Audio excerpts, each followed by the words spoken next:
Welcome to the ArmaniTalks show, episode 9, and happy October 1st.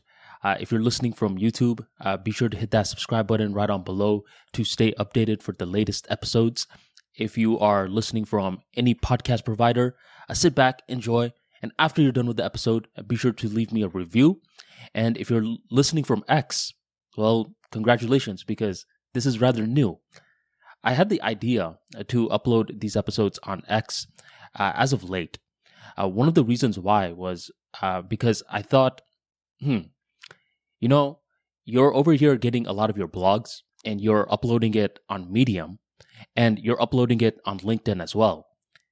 And when you get pre-existing content and you upload it in different distribution platforms, one thing that you're going to notice is that you're attracting a completely different audience. When I initially was getting my 400 blogs from the ArmaniTalks.com website, and I was putting it on LinkedIn, I had some limiting beliefs. One of the first limiting beliefs was I used to make fun of LinkedIn a lot, especially because I was on Twitter. I thought that Twitter was informal. And my philosophy with ArmaniTalks was, in communication skills, informal always beats formal. So Twitter was informal, while LinkedIn, it was a little too formal. It felt as though people were being fake on the platform. And I knew this because a couple of my old school fraternity brothers were on the platform. And I recall one of these guys messaging me one time on LinkedIn. And this was one of the fraternity brothers that went to a different school than me. So we didn't see each other all the time. The main times we would see each other was when his school would come to my school for a party. Here's the thing though. This guy used to be a hardcore party animal back in the days. I mean, he would get so excited whenever he would see me. He was so freaking informal. And then out of nowhere, one day he hits me up on LinkedIn and he's like, "Hello, Arman." And he's wearing this suit. As soon as I saw that, I thought, what? Hello? When did you ever say hello to me? Most of the times, whenever you're greeting me, you say, "Yo, mother effer." And now you're saying hello? And I don't like LinkedIn, man. It takes away someone's personality. So that was a lot of the limiting beliefs that I had in regards to LinkedIn, I would say 2 years ago. But this year I thought, let's just get the blogs and let's post it on LinkedIn and let's see what it's like. And thus far, I mean, it's been somewhat positive. A lot of my ideas are resonating with a brand new group. There's the ArmaniTalks LinkedIn page in case you want to follow it. And it's still rather new. But every now and then I'll get a message from someone who's like, "Hey, so I'm a manager in this particular company, and I saw your blog on the 11 communication mistakes that a lot of people make. And I shared this blog with my team." So when I saw it like that, I thought, it is smart to get pre-existing content and put it on different distribution platforms. So that was one of the reasons I decided to post some of the ArmaniTalks episodes on Twitter. Twitter is something that I've had a very love-hate relationship with. I got on it in 2018, and my account was an account that grew relatively quickly, especially for 2018. Self-improvement was still becoming somewhat of a thing, and I recall the first couple of weeks when I was tweeting into the abyss. Then one day, there was this account named Western Mastery, who somehow discovered my page. And from there, he gave me a shout out and he gave me 300 followers like that overnight. I started to tweet even more. And then different accounts like Ed Lattimore, Nate Schmidt, Dylan Madden found me. I somewhat collaborated with them. They gave me shout outs and my account grew even more. So for 2018 to 2020, those were the golden era of growth. But around 2020, I realized that Twitter alone was not a business because I saw plenty of these so-called empires building their empires on Twitter. and then they would say something controversial, and then their account would be banned. And just like that, their empire disappeared. So when I saw that, I thought, this isn't an empire. This is a sandcastle. I got to build something even stronger than that. So that's when I started to build a lot of these blogs, YouTube videos, podcasts, and much more to diversify myself. And what happened was I would promote my different content on Twitter. And soon as I started to do that, that's when, I know the phrase shadow banned is overused, right? Everyone says, oh man, I haven't gotten 100 followers in one day. I'm shadow banned. But I truly do believe that the numbers back it up. When I started to promote my other content on Twitter, that's when my account got super restricted. And this was a bad thing and a good thing. It was bad because people who really follow the ArmaniTalks brand, every now and then they'll message me and they'll say, man, I don't even see your tweets anymore, dude. Bro, you should be at 100,000 followers right now. That's the restriction. But the good thing, I would say, is that it got me to expand the empire, where at this point, I have over 50 books. I have 55 audiobooks. I have over 600 blogs at the time of recording this, 600 podcasts, 1,200 YouTube videos, 55 classes, where I wouldn't have done that if I was just tweeting the entire time. So the restriction, and by the way, someone will be like, well, why are they restricting you for promoting your other content pieces? The reason why is because Twitter is a media company, and for all media companies out there, what they want are eyeballs. And whenever you're getting their eyeballs that they worked hard for and taking it to a platform like YouTube, a platform like Amazon, a platform like Audible, they're like, hey, what are you doing? You're taking our hard-earned eyeballs to another platform? Be gone with you. And then they'll restrict you. So that's just a quick word that I want people to know. You don't only get shadow banned by saying controversial stuff. You can get shadow banned as well by not saying too many controversial stuff, but still taking their eyeballs and putting it on another platform. But I'm here to tell you that this was a very good thing for me. And in the initial stages, I didn't quite know how to articulate it because I thought, man, this is BS. And I started to focus on other platforms. But at the time of recording this, 2023, looking back, I thought, man, if my account just kept growing like this in this linear fashion on Twitter, then I would have never diversified. So it was a good thing. And this actually reminds me of a topic that I heard about recently. There was this one day where a bunch of CEOs were getting interviewed by this one lady, and the lady was asking them about their margins. And one of the CEOs, he's in this retail business that leverages a lot of technology, and with a big goofy smile on his face, he said, "We run a very low margin business."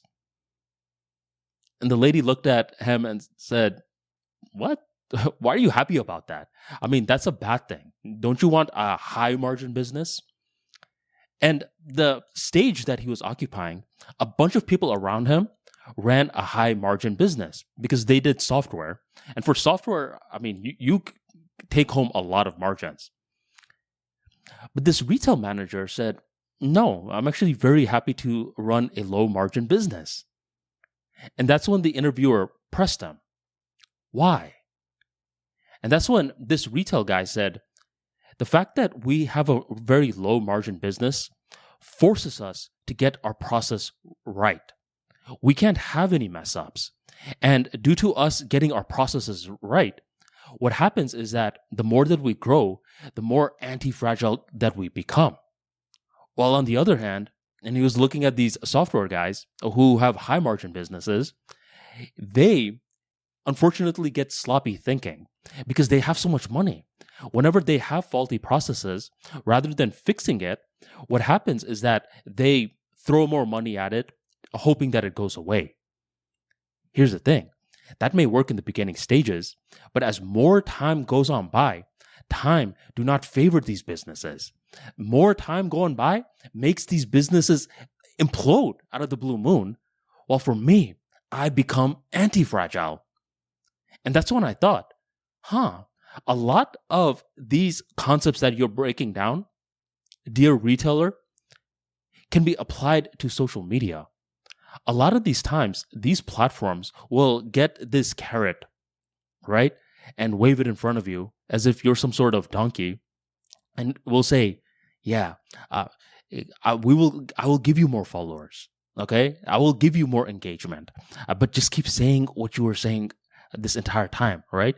See the market that's already there and just keep repeating the same stuff. I mean, even copy and paste if you need to will give you more followers that way. And these folks become sort of like the software companies where they think, yeah, I will do that. Everything is going well because they're getting a lot of followers. But time is not favoring them because they are not diversifying. They're not building an empire. Instead, they're building a sandcastle. And one of these days, these social media companies that's wagging that carrot will remove the carrot and then give that carrot to someone else. And this person that has not been building an empire suddenly is blindsided and they don't know what to do.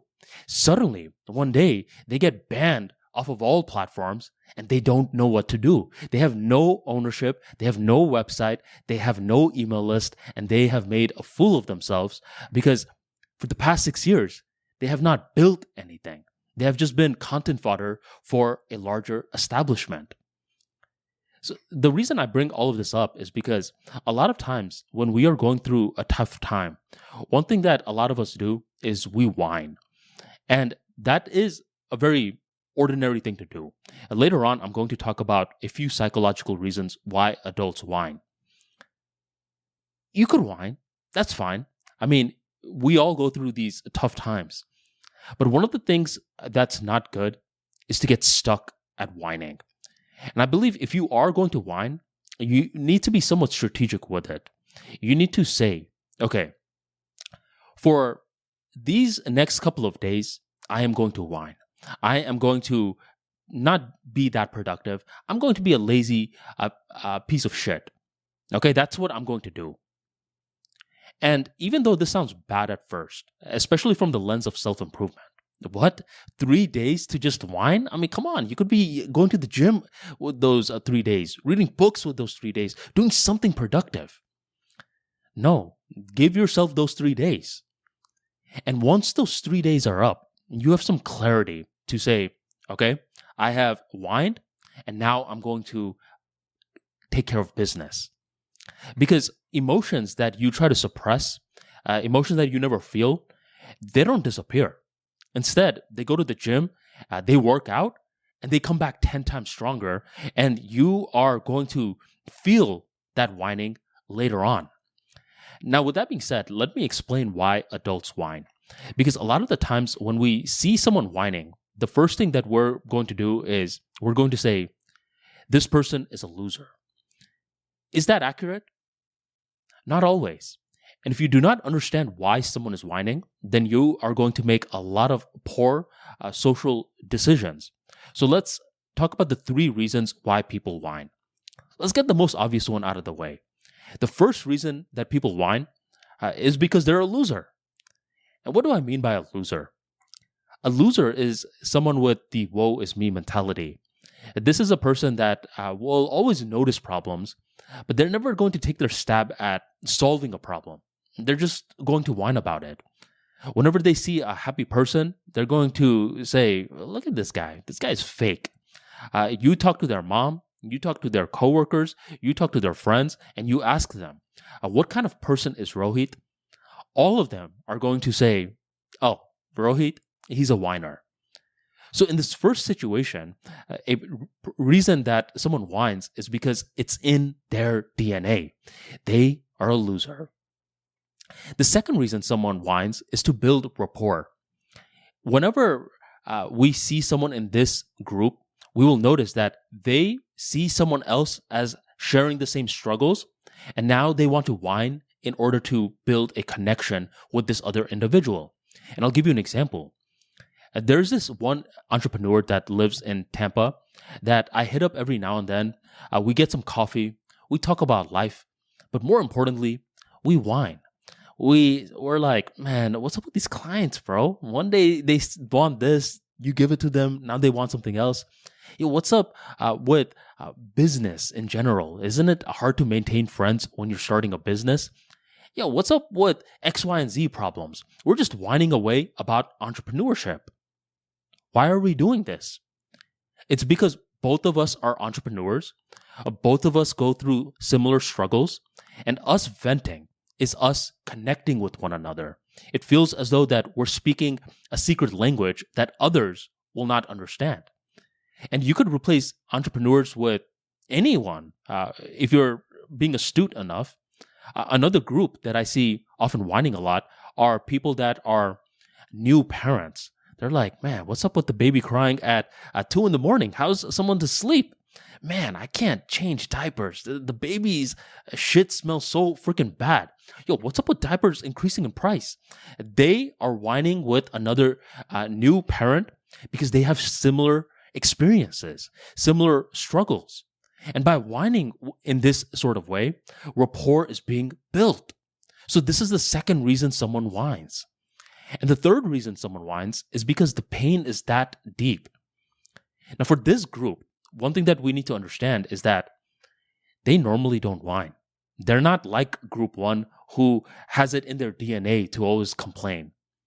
For the third group of people, they're normally very enthusiastic.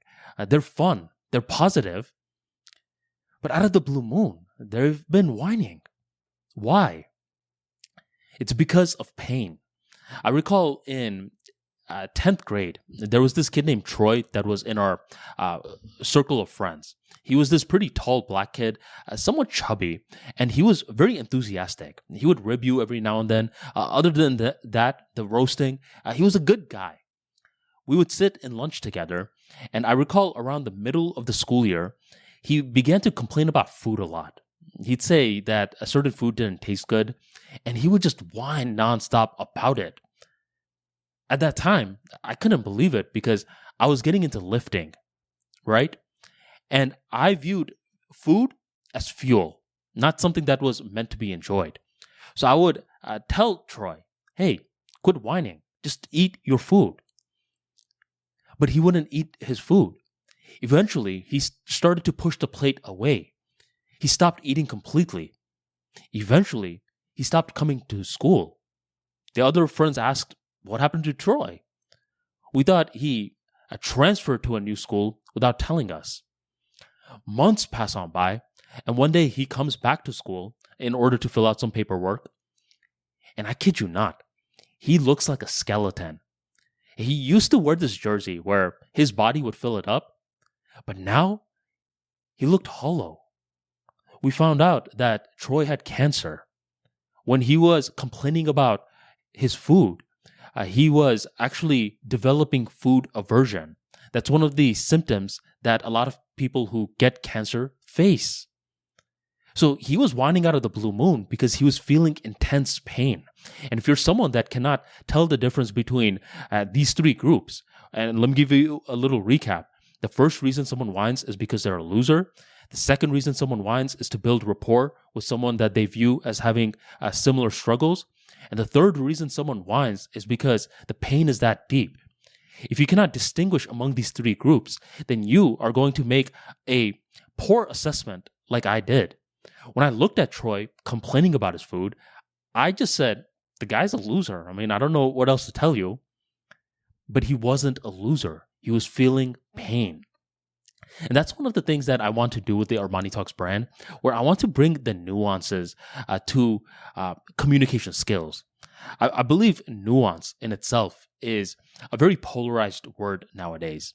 I was actually scrolling through my feed and I saw this thumbnail. It said, nuance is the new N-word. And the first second that I saw that, I thought, all right, come on, you're exaggerating.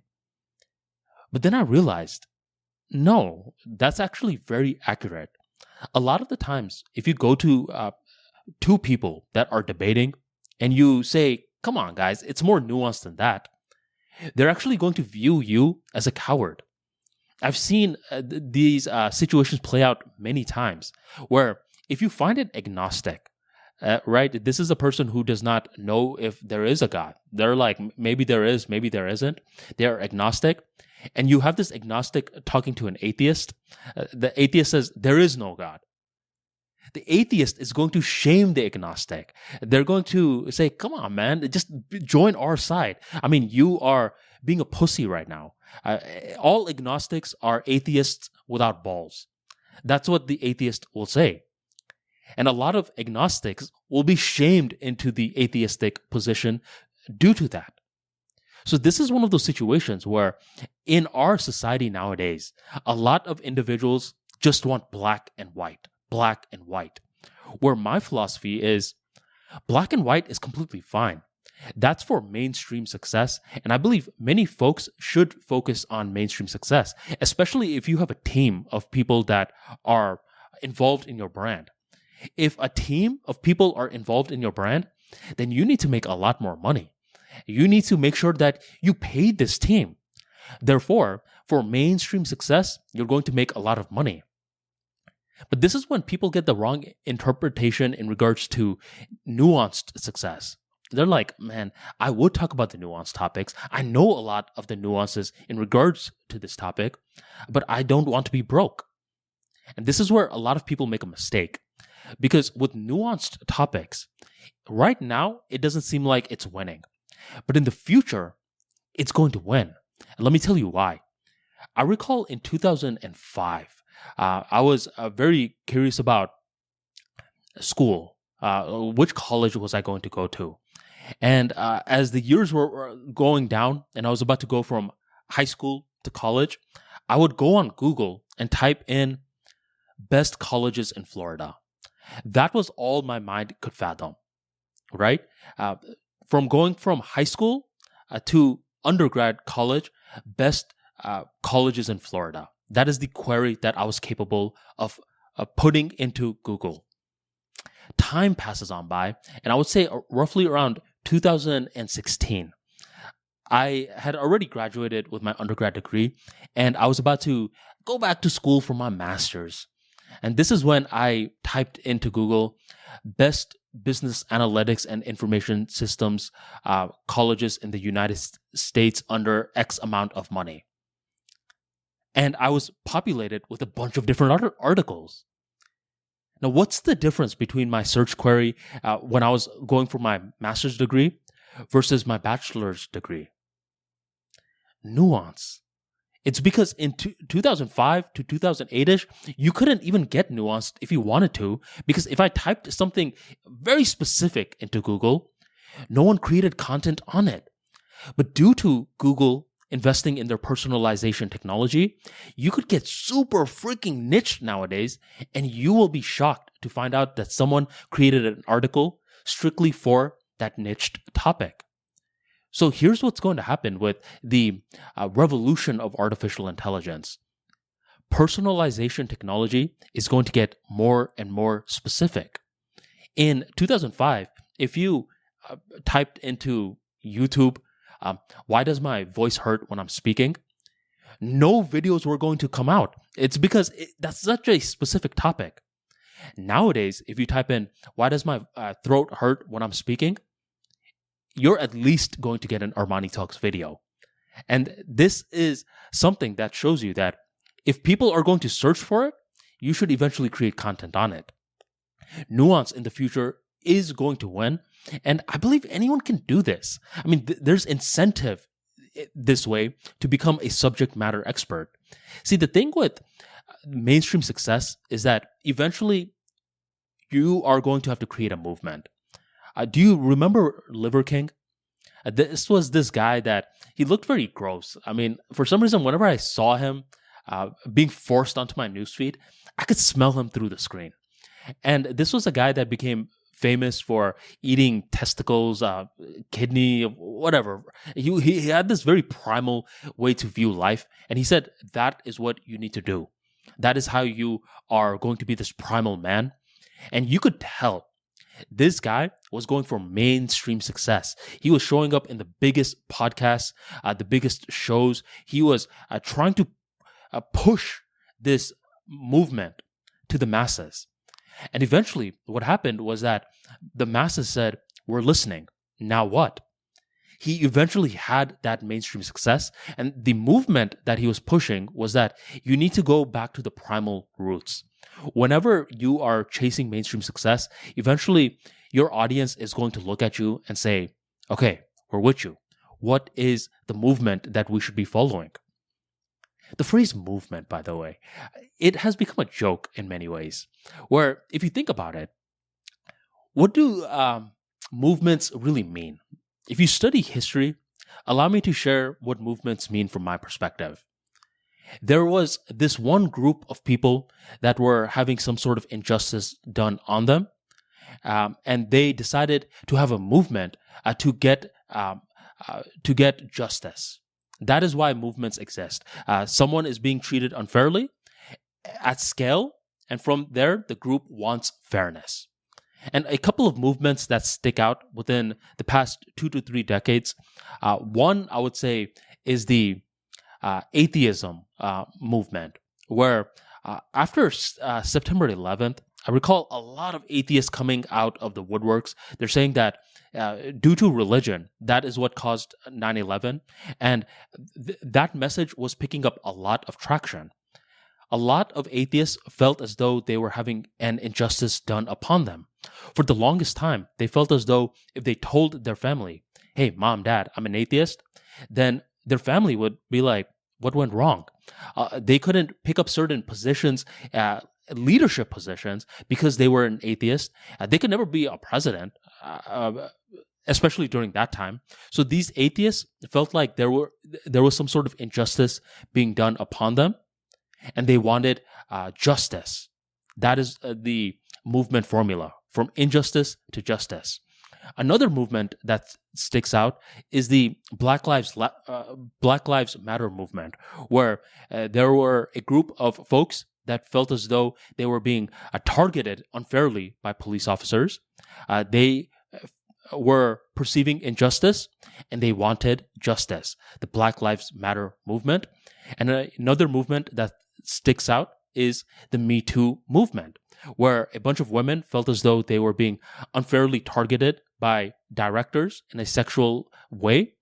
Injustice, they wanted justice, the Me Too movement.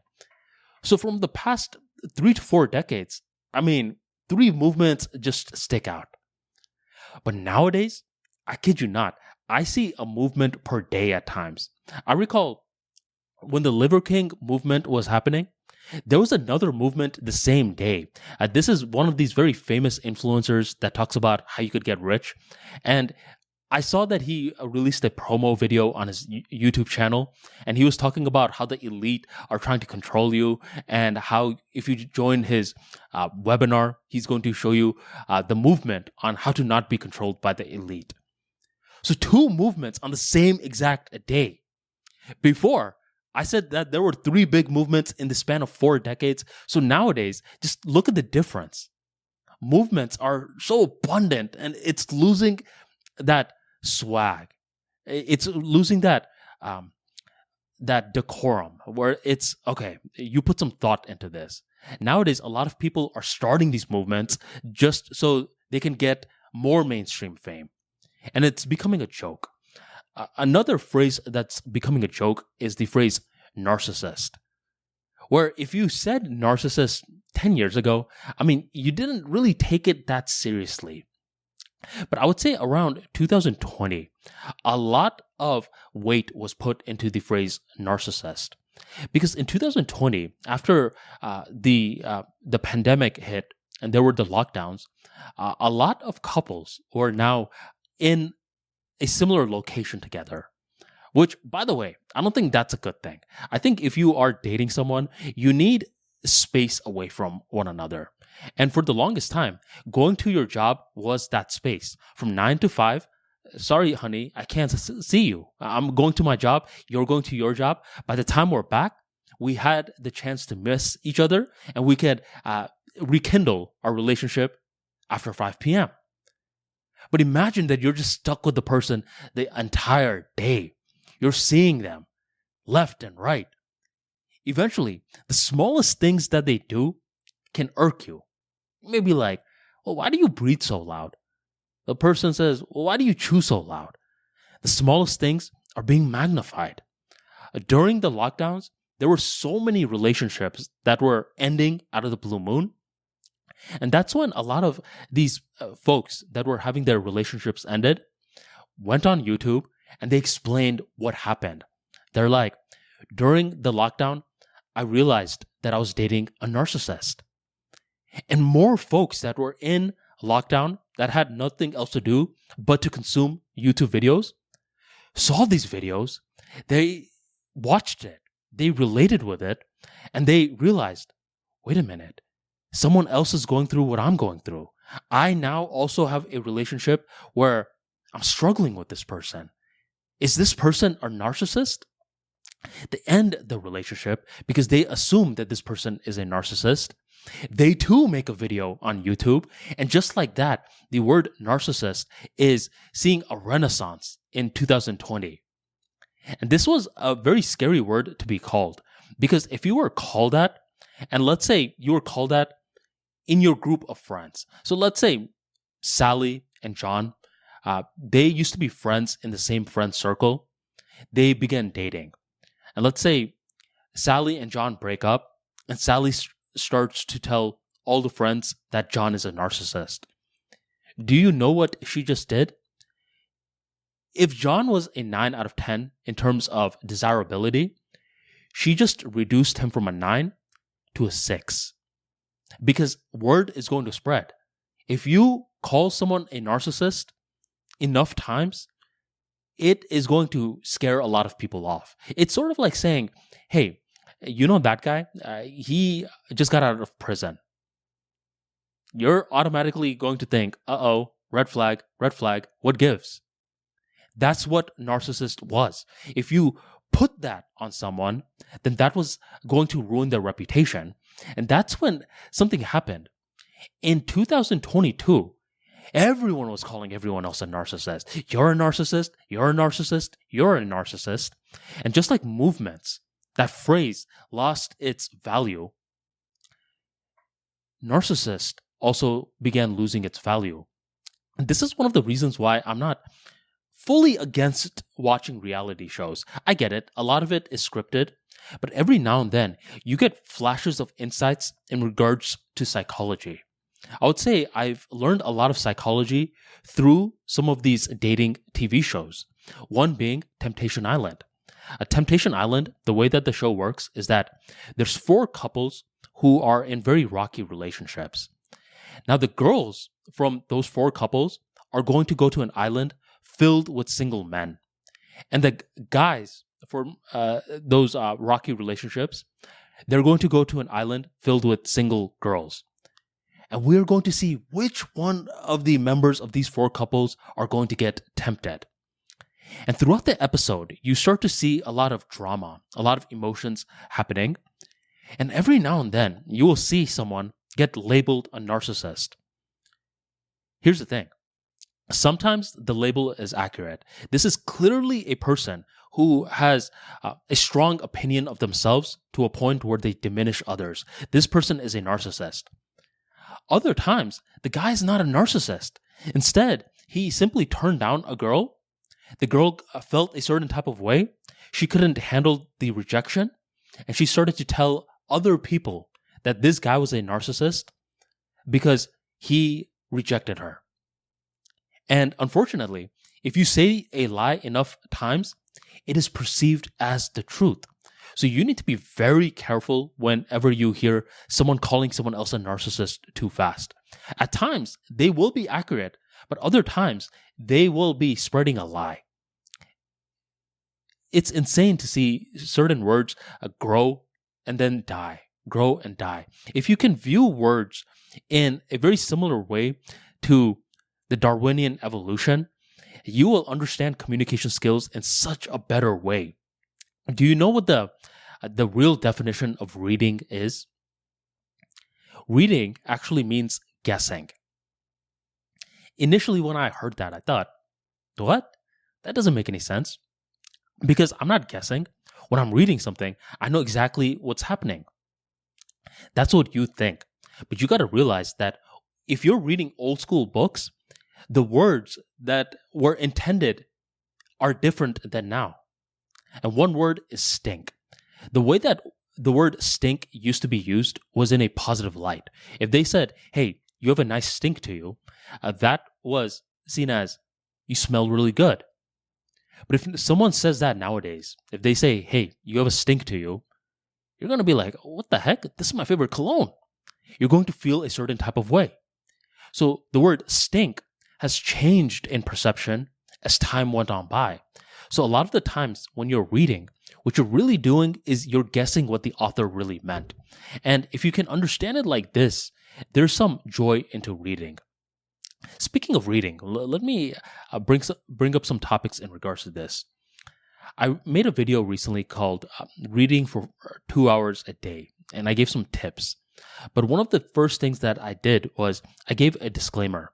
I said that for the general public, reading for 2 hours a day may be overkill. The reason why is because for the general public, they have other things to focus on. They have a job. They have a commute. They have to take care of their family. They have other activities to do where 15 to 30 minutes is more than enough. But every now and then, you get a thing called the outlier, aka the 1 out of 15. And an outlier could be someone like this. They're an entrepreneur. They run a content business. They're single. And for them, reading is high ROI. Because what exactly is a content business? It's a business that's centered around ideas. And the more that you read, the more that you clarify your thinking, which allows you to get better ideas. For this outlier, they have been reading for 15 minutes a day for a long time. They've built up their skill set to read for 30 minutes. Now they're reading for an hour. And eventually they want to get to 2 hours. They're wondering how to do this. If you are an outlier, then reading for 2 hours a day is an unfair advantage. Because a lot of people aren't going to do that. But let's say you actually like reading. I love reading. It wasn't always like this. I believe you need to first build something. Because if you're not building something, then what's going to happen is that reading is always going to feel like a chore. You need to build some sort of complex system. It could be a family. It could be a business. It could be your body, your physique. You need to build something. And whenever you're building a complex system, aka a system that you need to consistently keep working on, it's never done. You just consistently keep working on it. The more that you're going to get curious about random subjects. And when you get curious about random subjects, you will see that there are books on these random subjects. And when you read now, you are not going to force yourself to read. You're not going to try to focus. It's because you have curiosity. And when you have curiosity, you pretty much absorb the book.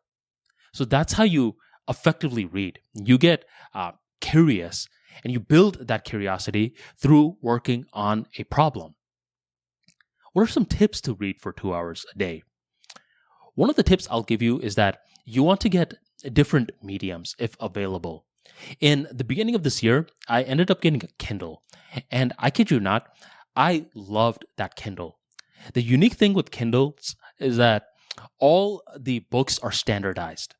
Where whenever you get a paperback, sometimes the text is so small, you have to squint to read it. Other times the text is all the way to the spine, so you have to keep tilting your neck like this, and it hurts your neck. I mean, it's not standardized, where the Kindle is. So in the beginning of the year, when I got tired of paperback books, the Kindle was my refuge. I consistently read on the Kindle for months. But eventually, I got tired of the Kindle. Because after you read a book on the Kindle, it doesn't release that same dopamine like reading a paperback book. So when I got tired of the Kindle, I switched back to paperback. So if you have different mediums to play with, then it helps you.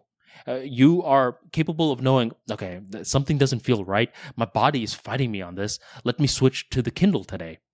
And as you read the Kindle for a couple of weeks, then you're like, oh man, something about it it's not hitting like it once did, you could switch back to the paperback.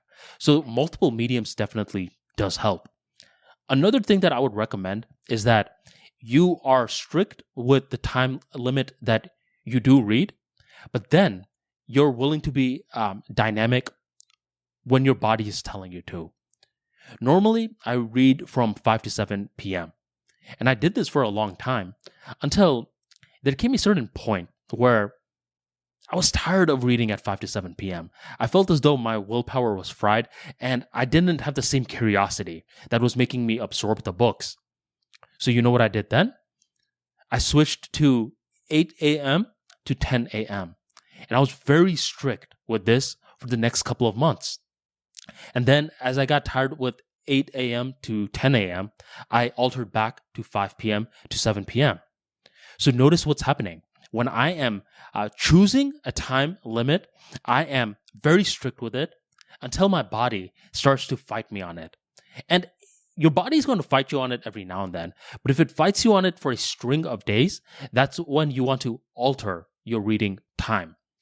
I mean, there's a lot of different ways to read for 2 hours a day. Another tip I will give you, this isn't even for reading 2 hours a day, it's just for reading in general. You want to have context in regards to the book because our time is limited. A few ways to get a lot of context in regards to the book is read the summary on the back of the book. That alone is going to give you a lot of context. Another thing that you should do is you should read the table of contents within the book. This is going to give you a big picture overview. And another thing to do is read the Amazon reviews because this is going to give you a different perspective as well. The more perspective that you have in regards to the book, the more that you are just going to absorb the message. These are stuff that they should be teaching you in school because if more people read, I believe it would have helped so many people that unfortunately went to prison too early. I know guys that have been to prison, and one thing I've noticed about them is that they're very impulsive. And the sad thing is that at times, people are not impulsive. They seem like good folks. It's just they had too much free time on this particular day. And due to having too much free time on this particular day, they got caught up in activities that they shouldn't have gotten caught up in. One of my good friends, his brother, unfortunately got caught up in this sting operation where he was trying to meet with this underage girl. And this brother, he used to be a great student. I believe he was the valedictorian. Don't quote me on that. And he was overall a smart guy. But what happened was that he just had a string of days where he had too much free time. And when you have too much free time, you start to do some sinister stuff. And my friend's brother started to go to these chat rooms, start to talk to random folks. And eventually, he just sunk deeper and deeper to a point where he was driving miles to meet with a girl that he thought was underage. And he got caught. Imagine if this guy had a reading practice. And mind you, this is a very simplistic response from my end. Reading would have saved this guy from prison. I mean, this guy had some demons in his closet. But for a lot of folks, they have too much free time in the day where they don't know what to do with that free time. And when you don't know what to do with that free time, you will often just get depressed as autopilot. Okay? Because why do people get depressed? And I'm not talking about those folks that there's certain chemicals up with their body. I do know that there's an argument in regards to that. I know nothing about that, so I'm excluding that group of people. I'm talking about guys that are 30 years old feeling depressed. Why are you feeling depressed, my dude? You, at this point, should be hitting the prime of your life. That's not even accurate. If you ever read my book, Level Up Mentality, if you're watching from video, it's right on here. Level Up Mentality, currently out on Amazon, Audible. You could just go to ArmaniTalks.com and grab your copy today. I share that every year should be the prime of your life. But for you to understand an idea like that, you need to actually read Level Up Mentality because there are a bunch of concepts that lead you to that idea. But let's just say that at 30 years old, somewhere within 30, it could be 31 to 35, you are hitting the peak of your life. You should be feeling enthusiastic every single day. But rather than feeling enthusiastic, you're feeling depressed. Why? The reason a lot of people feel depressed is because they have too much free time. This is one of the reasons a lot of people feel depressed after a divorce. Because when you are with a partner, you have a certain routine, and when that partner is just taken out of your life, now you just have a lot of free time. What do you do in this free time? You could start reading, okay? You could start joining clubs. I mean, there's so many different clubs out there where if you download the Meetup app, you could see social events around your area. You go to some of these events that resonate with you. And there's a lot of different types of events.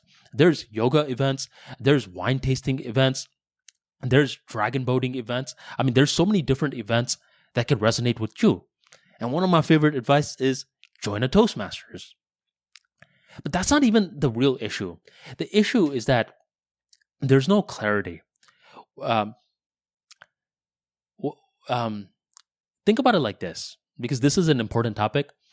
Whenever you don't have clarity, it leads to confusion. And I would say confusion leads to despair.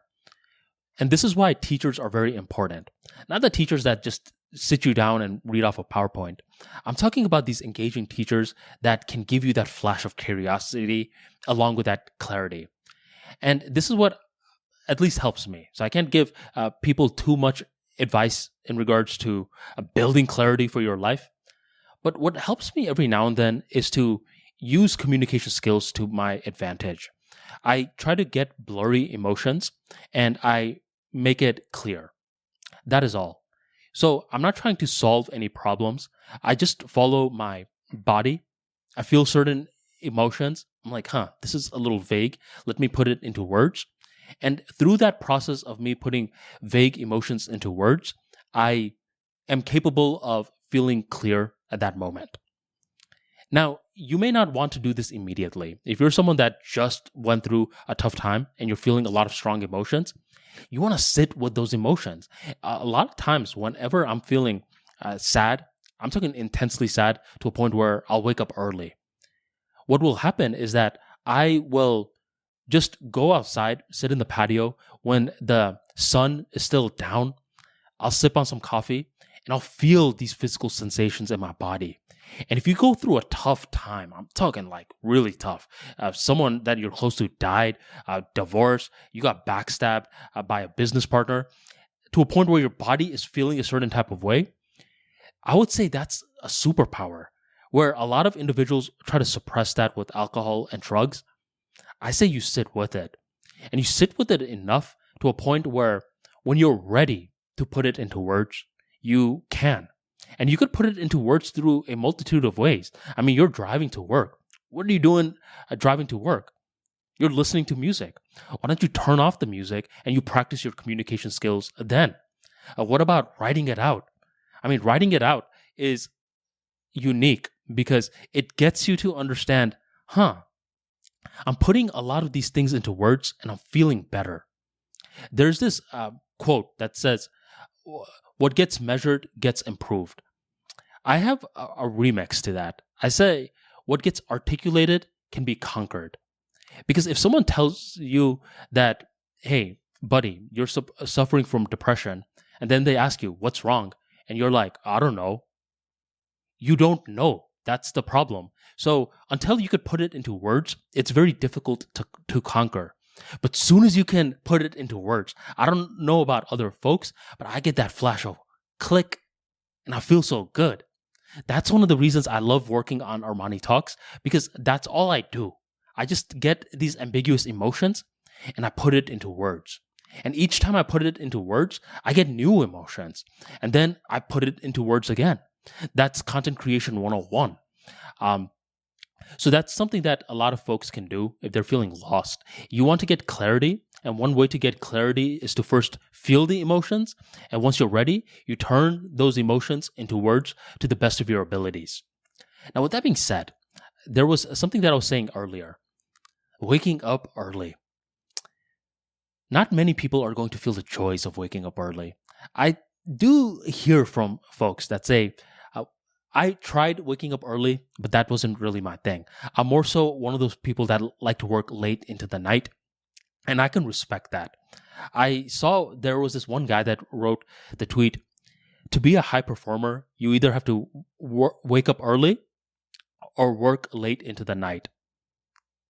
And when I heard that, I thought, I know a lot of high performers that literally fall within that definition. I tried staying up late into the night.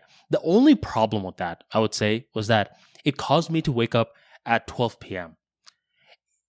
For me, one of the quickest ways to feel like a failure is to wake up at 12 to 2 p.m. routinely.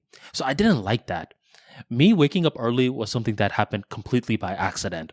Around 2017 to 2018, I recall I was going through a pretty tough time.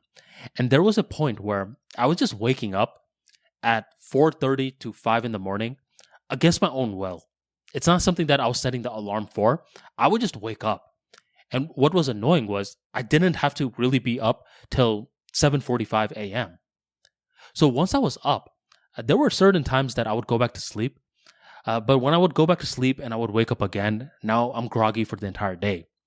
So eventually I thought, okay, since I'm being forced up against my own will, let me do something. And that's when I would make some coffee. I would sit in my patio. I would just feel the emotions. No TV or anything. Nothing digital. I thought, okay, this is cool, but I don't see what the hype is about.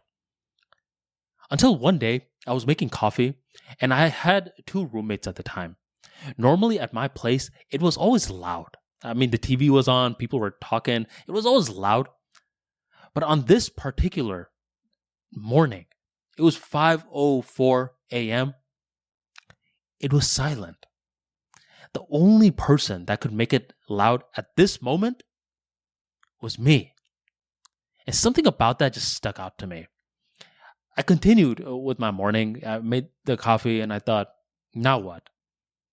And that's when I'm brainstorming. Eventually, I lead to the realization, I don't know, why don't you get active?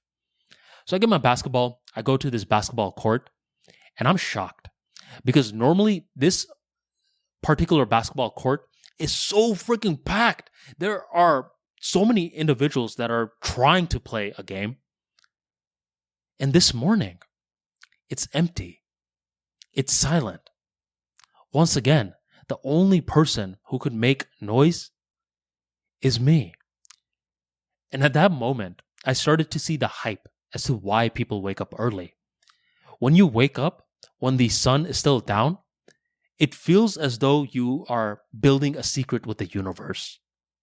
I don't know how else to explain it, but it feels like you and the universe have a secret. And then the sun comes up. Everyone is starting to get up. They're like, oh man, you're just getting up now too, right?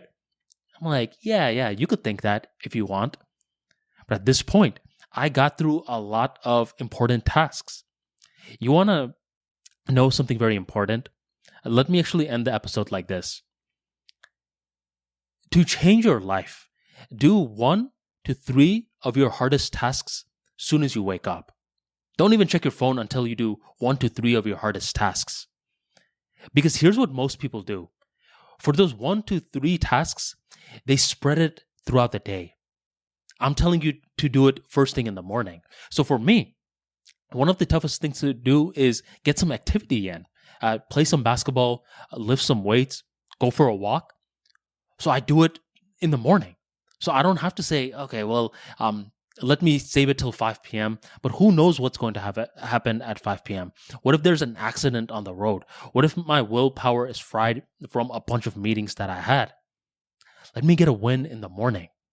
And when you get that win in the morning, soon as you wake up, the sun is down, you feel like a winner. And if you could get another win, let's say you hate to write a blog and you write that rough draft in the morning. It doesn't even have to be that. Maybe you hate to meditate, so you do it in the morning. You do something that allows you to get a win. Because whenever we're thinking about dopamine, we think about it in terms of a very sinister way. We're like, man, these are folks that do some sort of drugs that makes them feel an artificially inflated sort of way. Not always accurate. You want to know a cheat code in order to unlock dopamine at will? Rules. If you can give yourself a rule and you follow those rules, you will unleash dopamine. And I'll give you an example. For the ArmaniTalks website, my blogs are roughly around 1,000 words, most of them. Every now and then I'll do a repost from a chapter in my previous books, which are less than 1,000 words. But anytime I'm writing a blog fresh, it has to be in that 1,000 word range. And to be more specific, I don't mean 1,100 words. I mean, I got to see that 10. Okay? It could be 1085 words. I like that. 1043 words. I like that. 1021 words. I like that. But I don't like it when the first two digits are 11, 12, 15. None of that. So the way that it works for me, whenever I'm writing a 1,000 word blog, is I'll overwrite in the beginning. I'll sometimes write 1,200 words. So by the time that my rough draft is done, I'm editing, I'm just eliminating. And this makes it fun.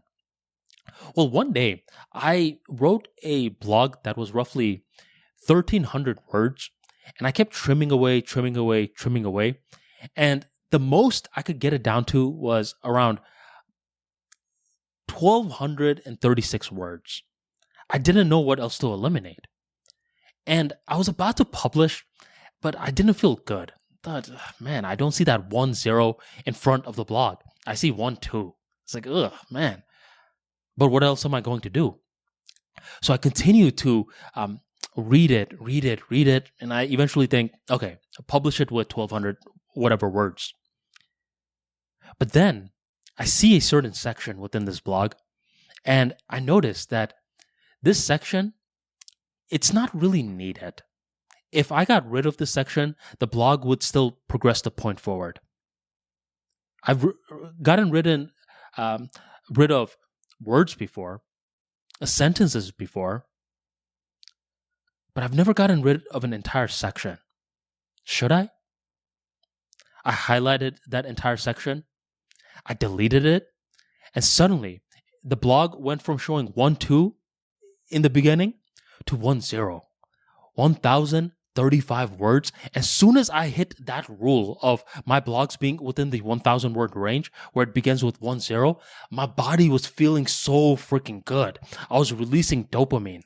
And that's when I realized this rule of 1,000 words is a rule that I imposed on myself. And since I keep following this rule, every time I'm successful in executing this rule, I will release dopamine. This is why some people can get addicted to self-improvement, not in the weird way, by the way, because some individuals who get addicted to self-improvement are weird with it. And you'll see it. They'll cut ties with anyone that's not doing self-improvement. I don't mean that. I'm talking about it in a way where it's benefiting your life along with those who associate with you. That's something that everyone should strive to do. Try to get a little bit better every single day. Unleash that 1% mindset. Those folks that are getting better 1% every day, they use rules to their advantage. They don't only get dopamine through crack, weed, and alcohol. They get it through self-imposed rules. So if you're someone that is feeling whatever type of way, just pull out a piece of paper and create a to-do list with only one item. Not 5 different items, just one item. Write it down. And once you execute that one item, you could do whatever. You could check it off. You could cross it off. But you will feel a certain type of way. That to-do list with only one item on it gets you in motion. And once you're in motion, you'll become hard to stop.